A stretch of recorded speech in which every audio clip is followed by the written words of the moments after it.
Tá, meu nome é Hiroshi da Silva Koga. Ele me conheceu com outro nome. Eu mudei por causa do bullying. Podia mudar, eu mudei. Mas eu me chamo de Hiroshi desde criança, né? Em 1953. Ei, Koga! Oi? Não, faz uma apresentação completa, sem brincadeira. Não, sem brincadeira, em 1953. Mas meu nome é Hiroshi Koga. Sou formado em jornalismo. Também sou sociólogo. Sou mestrando do Programa de Pós-Graduação em Desenvolvimento da Amazônia Sustentável, é o PPGDAS. Fala pra gente o que são os observatórios de desenvolvimento regional, né? E qual o papel exercem dentro da nossa sociedade, principalmente da sociedade na Amazônia. Deixa eu lembrar. Desfazer a cara, tentar mudar para cara séria.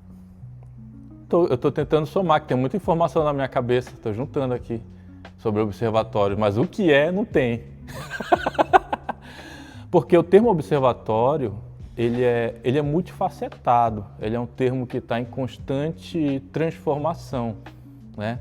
Eles são instrumentos que sistematizam dados e elaboram cenários das mais diversas realidades regionais, né? Mas eles não só apenas são banco de dados, organizam dados, né? Eles são ferramentas que dão suporte a tomadas de decisões nos mais diversos níveis, seja institucional, pessoal, cultural, né? Eles dão subsídio para os tomadores de decisão responder a um fenômeno social que possa acontecer. Imaginem uma coisa, imagina que o mundo ele produz muitos dados e nem sempre esses dados eles chegam às pessoas que mais precisam delas. E os observatórios são plataformas online, né, que dão suporte para a tomada de decisão, ajudam a elaborar cenários, trabalham com pesquisas científicas. A gente sabe que a sua pesquisa ela tem uma ligação muito forte com a ideia de comunicação com a comunidade. De onde surgiu esse interesse e qual é a tua motivação pessoal para isso? Os observatórios, eles tratam, eles ajudam a integrar sociedade, pesquisa, eles analisam complexidades regionais, eles fazem um trabalho também de comunicação, porque eles pegam aqueles dados técnicos, científicos e transformam eles em dados públicos e acessíveis para a comunidade. Como eu falei, o mundo produz muitos dados e nem sempre esses dados chegam às pessoas que mais precisam delas, né? A comunicação é importante porque, por exemplo, a mídia hegemônica está centrada nos grandes centros, né? A pesquisa científica, por meio da extensão, ela chega em lugares que a mídia não chega. Então, ela vira voz, os observatórios dão oportunidade para a população marginalizada, né, para as dificuldades regionais por meio da pesquisa científica. Fala pra gente quais são as necessidades de existir esse estudo também. É porque os observatórios, eles precisam de uma base sólida de dados para existir. É por isso que eles estão ligados à universidade, né? Porque é onde você tem uma metodologia, eles têm características esses observatórios. Uma é ter base sólida, a outra é trabalhar em rede, para que ele consiga atingir sua efetividade. Eu vou dar o exemplo da época do Covid-19, né? Na época do Covid-19, um consórcio de comunicação criou o Observatório da Covid, que conseguiu monitorar, junto com as instituições acadêmicas, com prefeituras, né, os números de mortes e de vacinados, né, e por Covid. E esses números deram subsídio para pesquisas, inclusive até para investigar as pessoas que cometeram crimes contra a vida. Então o observatório ele traz transparência, ele traz participação democrática e eficácia na implementação de políticas públicas, né? Diferente do Rio Grande do Sul, que teve aquele desastre lá e não tinha um observatório, então a informação ela ficou dispersa. Então o observatório tem essa capacidade de monitorar e subsidiar a tomada de decisão por gestores, né, e por pesquisadores em geral, até mesmo incluindo a sociedade. Para você chegar nesse resultado, você precisou traçar esse caminho, né? Que é justamente o que a metodologia faz, a receita do bolo. Como é que foi pensado esse percurso, essa metodologia? Olha, a metodologia, ela, o nome já diz, é um método, né? Que você vai chegar a ter um resultado na pesquisa. A minha metodologia ela foi uma metodologia quali-quantitativa, com análise de conteúdo e um questionário survey, que a gente chama. São duas metodologias que se complementam para você ter um resultado maior. Mas a metodologia tem que ter um critério, né, um olhar apurado, porque tu não pode aplicar uma metodologia, tu pode replicar uma metodologia de uma pesquisa, por exemplo, de fora, mas nem sempre essa metodologia ela se enquadra numa localização, por exemplo, tanto ambiental, cultural, social.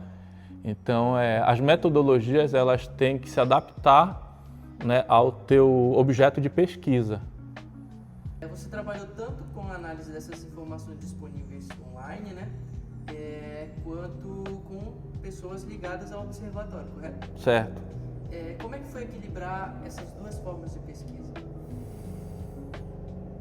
Olha, a análise qualitativa a gente fez segundo o Bardan, que é a análise de conteúdo, a gente fez de material público.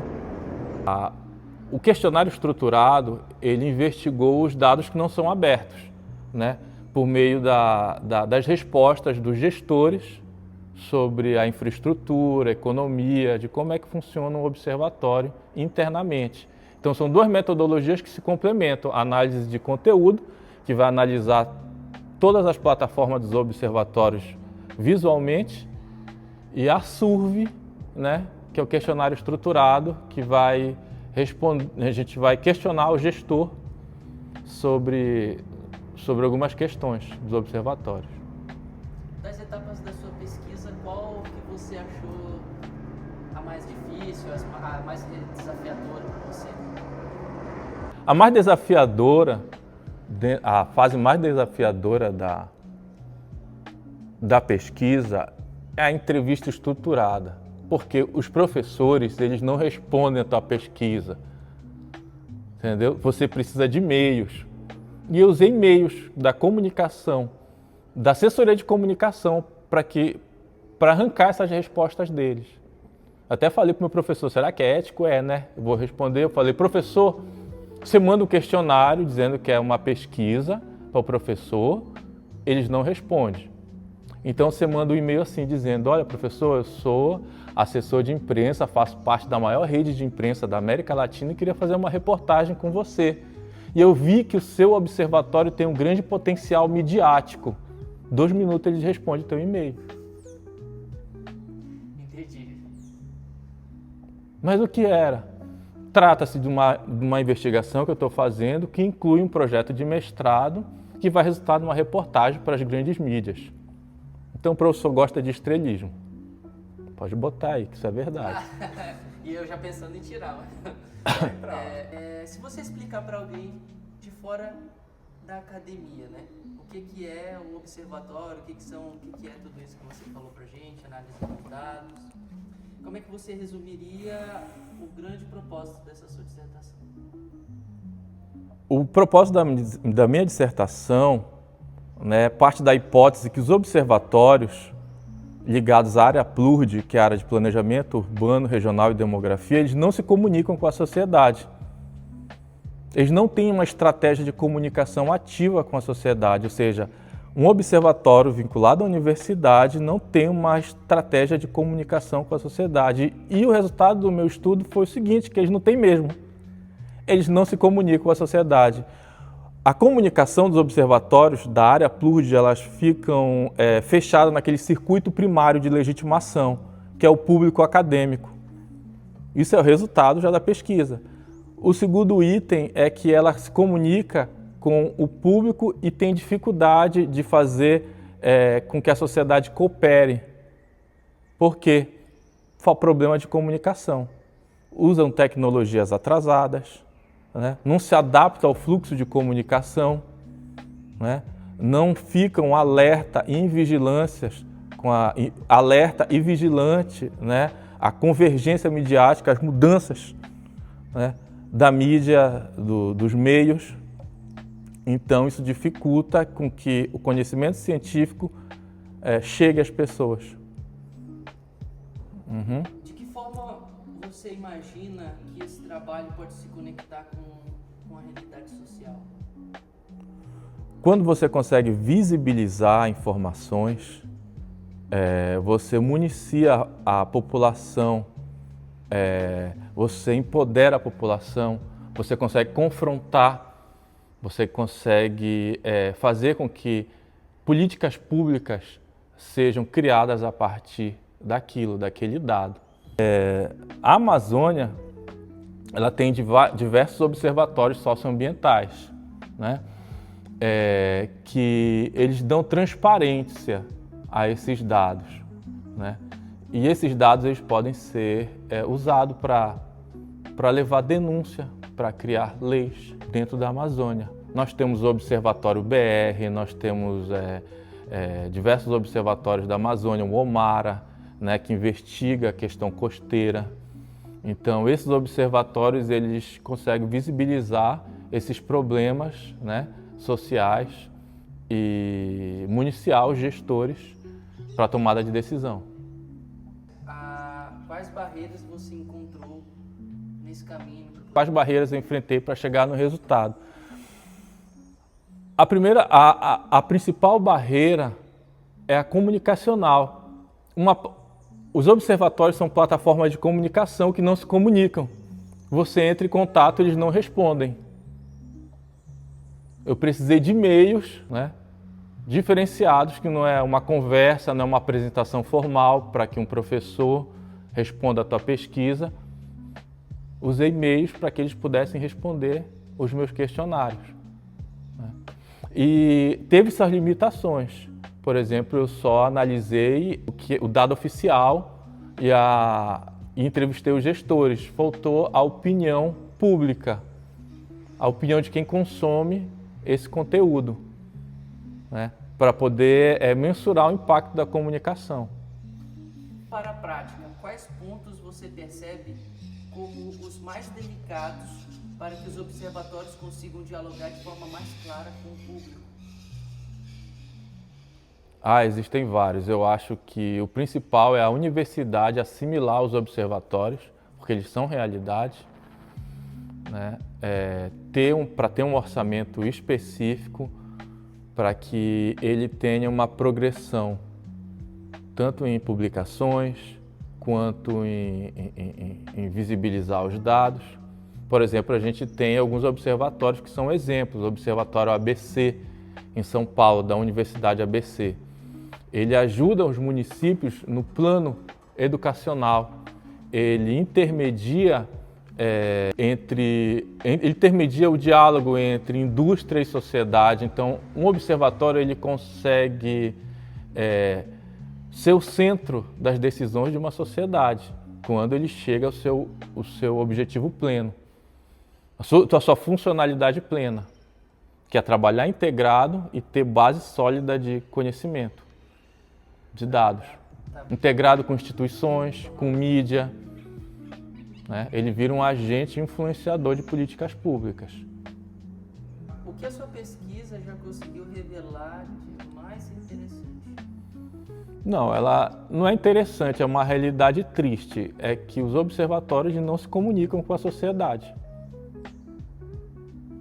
Eles produzem ciência e esse conhecimento ele não chega aos tomadores de decisão, né? Esses dados produzidos, eles não viram realidade, né?